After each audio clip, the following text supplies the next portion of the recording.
Halo, Assalamualaikum warahmatullahi wabarakatuh.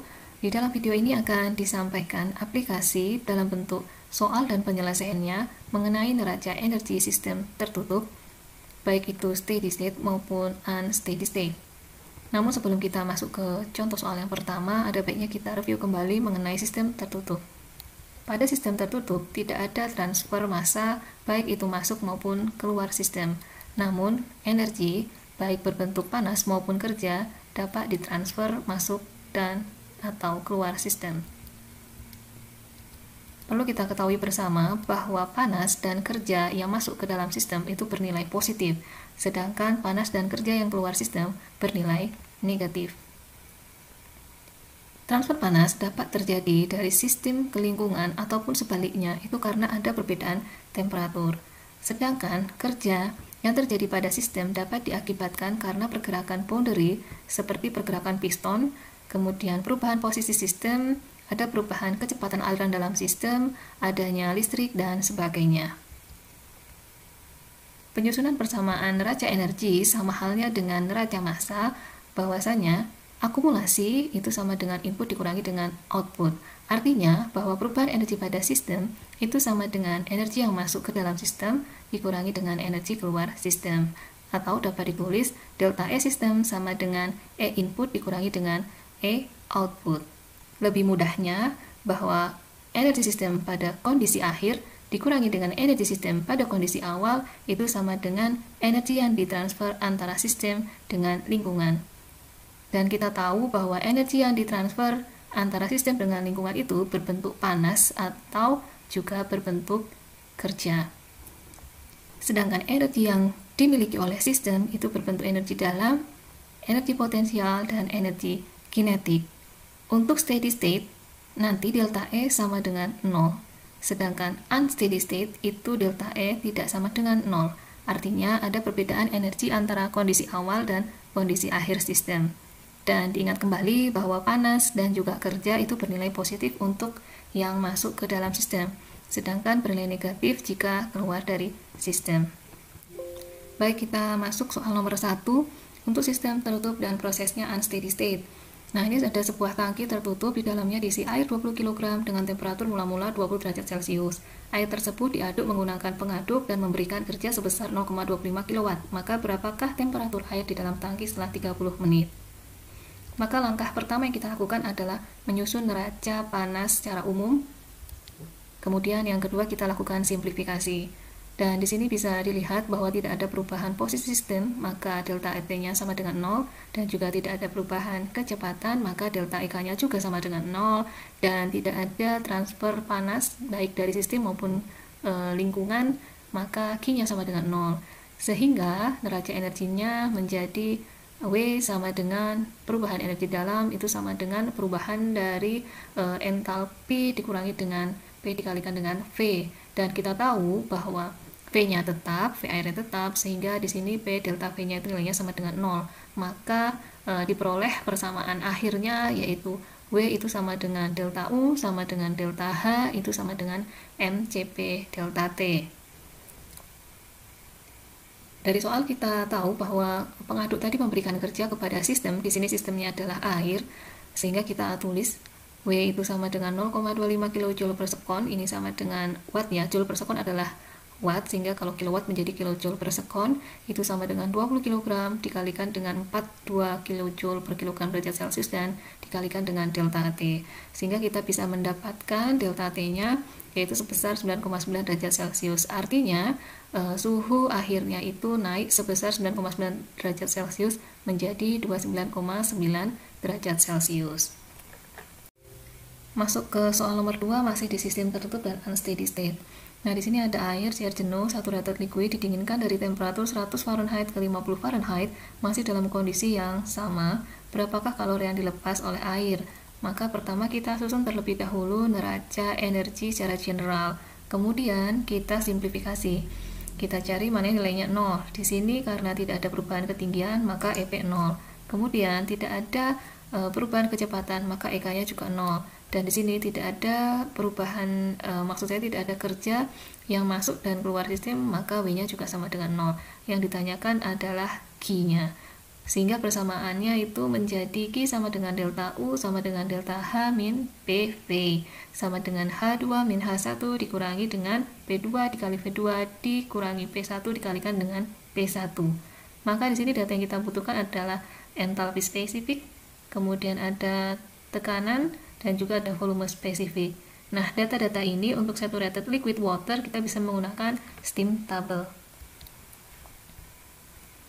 Nah, kita lihat kondisi mula-mula, yaitu pada kondisi 1 di sini pada 100 derajat Fahrenheit kita mendapatkan tekanan P1 yaitu 0,95044. Kemudian masih dalam V1 karena saturated liquid, maka di sini menggunakan volume yang liquid yaitu 0,016131 dan entalpinya entalpi yang liquid yaitu 68,037. Ini adalah kondisi mula-mula. Kemudian kita menuju ke kondisi akhir yaitu 50 derajat Fahrenheit. Nah, di sini P2-nya itu 0,17813, sedangkan volumenya yaitu 0,016024 dan entalpinya 18,033. Nah, semua data ini kita masukkan ke dalam persamaan ini. Nah, di sini perlu diingat ya, H atau entalpi ini satuannya dalam BTU per pound mass. Sedangkan P dan V di sini satuannya masih di pound for square inch dan volumenya masih di cubic per pound mass. Cubic per pound mass, sehingga kita memerlukan konversi untuk merubahnya menjadi BTU per pound mass.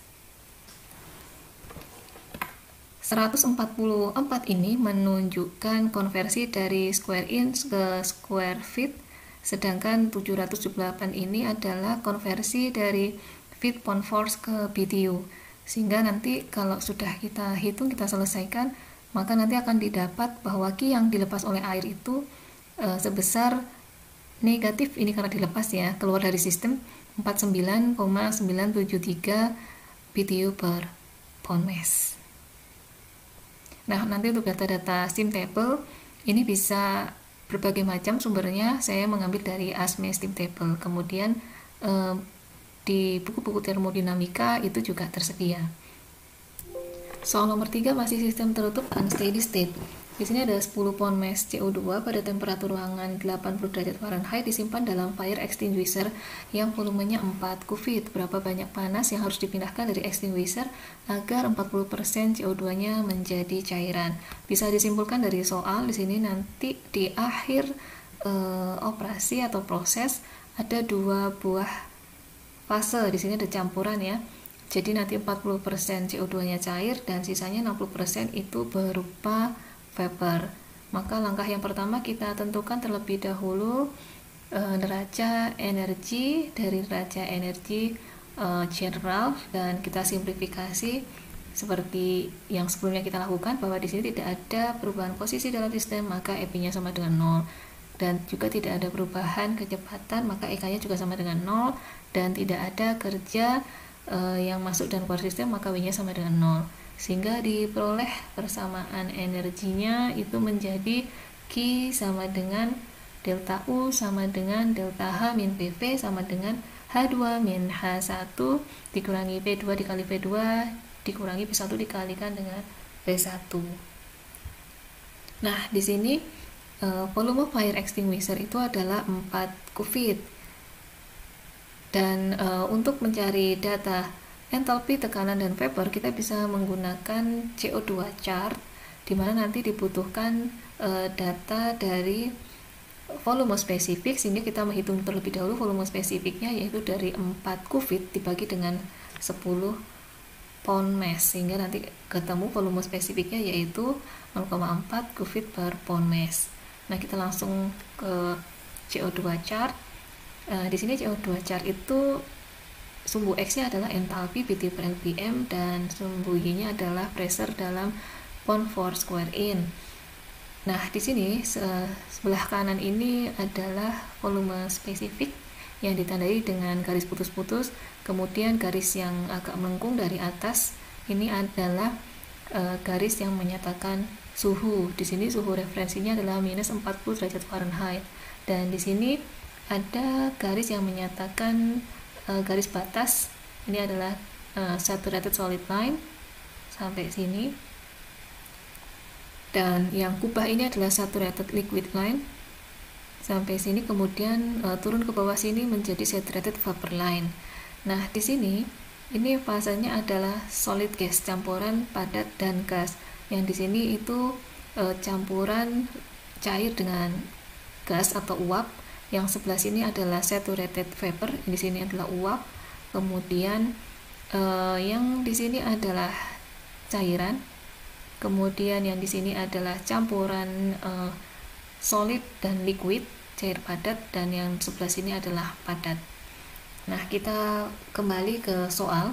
Pada kondisi yang pertama, itu pada volume tetap, tadi dapat 0,4 kufit, kita tembakkan ke suhunya mula-mula.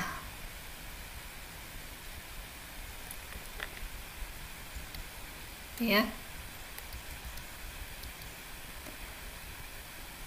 Kemudian setelah bertemu di titik suhunya 80 derajat Fahrenheit, kita tembakkan ke sebelah kiri, dapat tekanan mula-mula yaitu 300 PSIA. Kemudian kita tarik ke bawah sumbu X, kita dapat entalpi mula-mula. Nah, pada kondisi akhir itu nanti terdiri dari 40% fase liquid dan sisanya adalah uap. Nah, di sini kalian bisa lihat di sini ada 0,1, 0,2, 0,3, 0,4 dan seterusnya, dan di depannya ada huruf X. X ini menyatakan fraksi dari fase uap, sehingga kalau 40% cairan maka sisanya 60% adalah uap, sehingga X-nya adalah 0,6. Kemudian karena volumenya sama, kita potongkan garis volume ke garis dari fraksi uapnya di 0,6. Nah, kalau sudah, kita tarik ke sebelah kiri, kita dapat tekanan pada kondisi yang kedua, dan kita tarik ke bawah, kita dapat entalpi pada kondisi yang kedua. Kita catat bahwa P1-nya 300 PSIA dan H1-nya 160 BTU per pound mass. Kemudian kondisi yang kedua kita dapatkan tekanannya 140 PSIA dan entalpinya 80 BTU per pound mass. Kita masukkan ke dalam perhitungan seperti yang sudah saya sampaikan sebelumnya. Di sini ada konversi, sehingga nanti didapat Q yang dilepas itu adalah 67,15 BTU per pound mass. Soal nomor 4 masih unsteady state. Di sini 1 kg gas CO2 pada tekanan 550 kPa dan 25 derajat Celcius ditekan dengan piston menjadi 3500 kPa dan memberikan kerja 4,016/3 Joule pada gas. Dan untuk menjaga kontainer tetap berada pada kondisi isotermal, kontainer didinginkan dengan meniupkan udara melalui fins kontainer yang berada pada bagian luar. Berapakah panas yang dipindahkan dari sistem? Pertama-tama kita buat terlebih dahulu persamaan neraca energy balance-nya, dan kita melakukan simplifikasi. Di sini tidak ada perubahan posisi sehingga EP-nya 0, juga tidak perubahan kecepatan, maka EK-nya juga 0. Dan di sini yang dicari adalah Q, dan di sini ada W yang diberikan kepada sistem sebesar 4,016 kali 10⁻³ Joule. Sehingga nanti di sini persamaannya menjadi Q plus W sama dengan delta U sama dengan delta H min PV sama dengan delta H min P2 dikali P2 dikurangi P1 dikali P1. Delta H-nya ini itu adalah H2 min H1. Nah, di sini karena senyawanya yang sistemnya ini adalah CO2, kemudian yang dicari adalah entalpi, spesifik entalpi, kemudian volume spesifik dan juga tekanan, maka kita bisa menggunakan CO2 chart lagi. Hanya saja CO2 chart yang digunakan kali ini adalah yang satuannya SI unit dan diambil dari Moran Fundamental of Engineering Thermodynamics. Nah, di sini sedikit berbeda dengan CO2 chart sebelumnya. Yang di sebelah kanan ini garisnya adalah densitas, ya. Sehingga nanti kalau mau mencari volume, maka nanti massa dibagi dengan densitasnya terlebih dahulu. Dan kita langsung ke kondisi awal dari gasnya, yaitu sekitar 0,55 MPa, ya, 550 kilopascal. Kita tembakkan ke suhu 25 derajat Celcius sehingga kita bisa mendapatkan entalpinya 505 kJ per kilogram. Dan di sini volumenya bisa kita dapatkan sebesar 0,1 meter kubik. Kondisi kedua yaitu di 3500 kilopascal atau sekitar 3,5 MPa. Kita tembakkan ke arah kanan ke suhu 25 derajat Celcius sehingga kita bisa dapatkan entalpinya sebesar 470 kJ per kilogram. Kemudian kita tarik ke kanan untuk mendapatkan densitasnya sekitar 78 untuk mencari volume spesifiknya. Setelah didapat data-data entalpi dan volume, maka kita masukkan kembali ke perhitungan. Nah, di sini tadi kita cari itu pada prosesnya adalah isothermal, ya. Jadi kita menembakkannya pada garis suhu yang sama. Dan di sini Q tadi yang di rumus pertama, H2-H1 dikurangi dengan P2 dikali P2 dikurangi P1 kali P1 dikurangi dengan kerja. Kita cari delta H-nya terlebih dahulu. Di sini ada H2-nya tadi 470, kemudian H1-nya 505, sehingga didapat nilainya tadi negatif 35 kJ per kilogram CO2, ya. Di sini maaf kurang sehingga ini saya tambahkan. Kemudian delta PV-nya tadi kita dapat tekanan kedua, yaitu pada kondisi akhir ada 3500, kemudian kita kalikan dengan volume akhir, ya. Tadi berarti dapat densitasnya 78, maka 1 dibagi 78 sekitar 0,0128, kemudian dikurangi dengan kondisi yang kedua, yaitu tekanan 505 kondisi awalnya, yaitu pada tekanannya 550 kPa dan tadi volumenya dapat 0,1. Satuannya ini kPa meter kubik per kilogram CO2. Dan untuk merubah menjadi kilojoule per kilogram CO2, maka kita konversi di sini dengan dikalikan 1000 Newton per meter persegi per kPa dikalikan dengan 1 Joule per Newton meter, sehingga didapat nilai delta PV-nya adalah negatif 10,2 kJ per kilogram CO2. Dan karena tadi kerja masuk ke dalam sistem, maka kerjanya menjadi nilainya positif, ya, dari 4,016 kali 10 pangkat 3 Joule, maka sama dengan 4,0106 kJ per kilogram CO2. Sehingga kita masukkan ini hasil perhitungannya dan didapat di sini ada delta H, kemudian delta PV dan dikurangi dengan W, sehingga hasilnya Q yang dilepas itu sebesar negatif 28,906 kJ per kilogram CO2. Nomor 5 masih unsteady juga. Di sini 10 pon uap di dalam sebuah tangki pada tekanan 300 PSIA dan 480 derajat Fahrenheit. Setelah tangki didinginkan sampai 30 PSIA dan beberapa bagian uap mengembun, berapakah panas yang dilepas oleh uap tersebut? Selalu pertama-tama kita membuat persamaan energi generalnya, kemudian kita buat simplifikasi. Di sini kalau tidak ada perubahan posisi sistem maka EP-nya 0, begitu juga tidak ada perubahan kecepatan maka EK-nya juga 0. Dan Q yang dicari, dan di sini tidak ada kerja masuk keluar sistem sehingga W-nya 0. Sehingga persamaan yang neraca energi yang kita peroleh adalah Q sama dengan delta U sama dengan U2 min U1. Dan perlu kita perhatikan bahwa pada kondisi awal 300 PSIA 480 Fahrenheit itu superheated steam, artinya semuanya steam atau uap. Namun pada kondisi akhir sebagian mengembun di tekanan 300 PSIA saturated steam, artinya di sini ada dua fase campuran antara cair dan uap.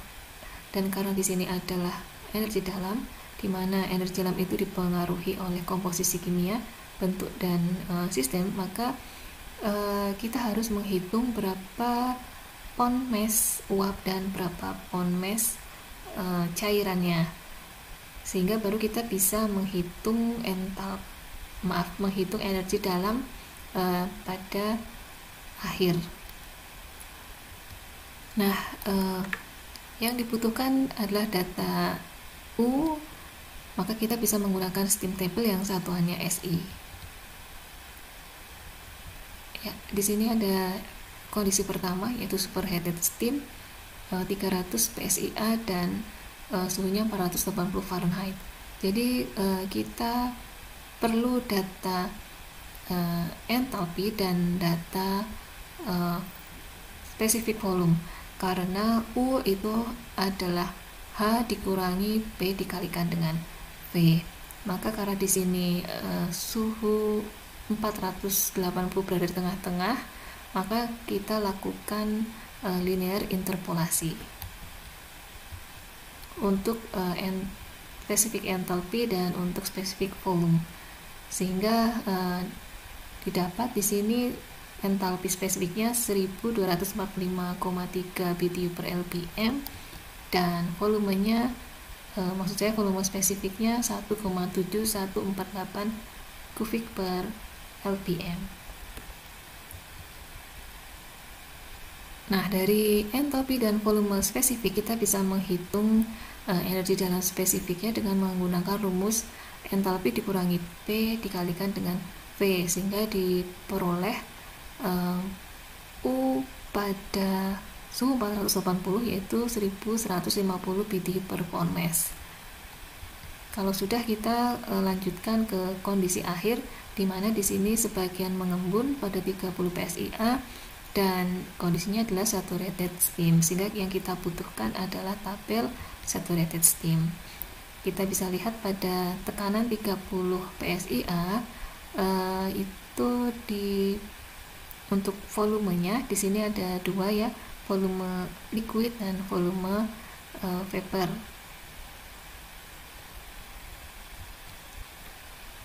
Nah, kita bisa lihat volume liquidnya adalah 0,01703 kubik per pound mass dan volume vapornya itu adalah 13,748 kubik per pound mass. Karena kondisi akhir berupa campuran cair dan uap, maka nanti untuk menghitung enthalpy pada kondisi akhir itu harus memperhitungkan massa cair dan massa uapnya. Pertama, kita akan menentukan massa uapnya. Massa uap itu bisa dihitung dari V uap mula-mula dibagi dengan volume spesifik uap pada tekanan 30 PSIA. Nah, tadi volume uap mula-mula itu adalah volume uap pada kondisi superheated steam, kemudian dikalikan dengan 10 pound mass. Ini adalah massa dari steam mula-mula dibagi dengan volume spesifik pada tekanan 30 PSIA dan didapat nilainya yaitu 1,247 pound mass. Ini adalah massa uap pada kondisi akhir. Kemudian dari sini kita bisa menghitung massa cairannya, yaitu dengan mengurangi massa uap mula-mula dikurangi dengan massa uap akhirnya, yaitu sebesar 8,753 pound mass. Dari sini kita bisa menghitung perubahan energi dalamnya, yaitu U2 dikurangi U1. Nah, U2-nya ini itu adalah penjumlahan dari komposisi materinya gitu ya. Jadi yang pada fase uap dan yang ke fase liquid. Nah, nanti untuk fase uap dikalikan dengan U2 uap dan yang liquid dikalikan dengan U2 liquid. Nah, di sini U-nya itu bisa dicari dengan rumus P dikalikan dengan V. Yang di sini P dikalikan dengan V pada fase gas, sedangkan yang ini P dikalikan dengan V yang fasenya liquid, sehingga yang ini adalah 30 dikalikan dengan 13,748 dan yang ini 30 dikalikan dengan 0,017003, sehingga nanti setelah dijumlahkan kemudian dikurangi dengan U pada kondisi mula-mula, yaitu 10 pound mass dikalikan dengan 1150 BTU per pound mass, sehingga nanti diperoleh delta Q-nya itu sama dengan perubahan energi dalamnya, yaitu sebesar min 8.228,28 BTU. Untuk sistem tertutup steady state di mana akumulasi sama dengan 0. Nah, di sini aliran Q dan W artinya konstan. Nah, di dalam sistem itu baik energi kinetik, kemudian perubahan energi potensial dan energi dalamnya itu sama dengan 0. Sehingga Q plus W itu sama dengan 0, maka W itu sama dengan min Q. Yang artinya adalah semua kerja yang dilakukan pada sistem tertutup steady state akan ditransfer keluar sebagai panas. Akan tetapi tidak terjadi sebaliknya. Q tidak selalu menjadi kerja yang dilakukan oleh sistem. Sebuah chip silikon berukuran 5x5 mm dan tebal 1 mm tertanam dalam substrat keramik. Pada steady state, chip memiliki input daya listrik sebesar 0,225 watt dan permukaan atas chip itu diberi pendingin yang suhunya 20 Celcius. Koefisien perpindahan panas untuk konveksi antara chip dan pendingin itu 150 watt per meter persegi Kelvin. Jika perpindahan panas konduksi antara chip dan substrat diabaikan, tentukan suhu permukaan chip. Nah, di sini dianggap tidak ada transfer panas dari chip ke substrat keramik, dan temperatur permukaan chip kita simpulkan dengan TB dan temperatur pendingin kita simpulkan dengan TF. Sehingga kita bisa menghitung dimulai dari penyusunan neraca energi balance-nya. Karena sistemnya adalah steady state, otomatis di sini nilainya 0. Ya, sehingga W itu sama dengan min Q. Jadi nanti kerja yang diberikan itu akan sama dengan panas yang dikeluarkan.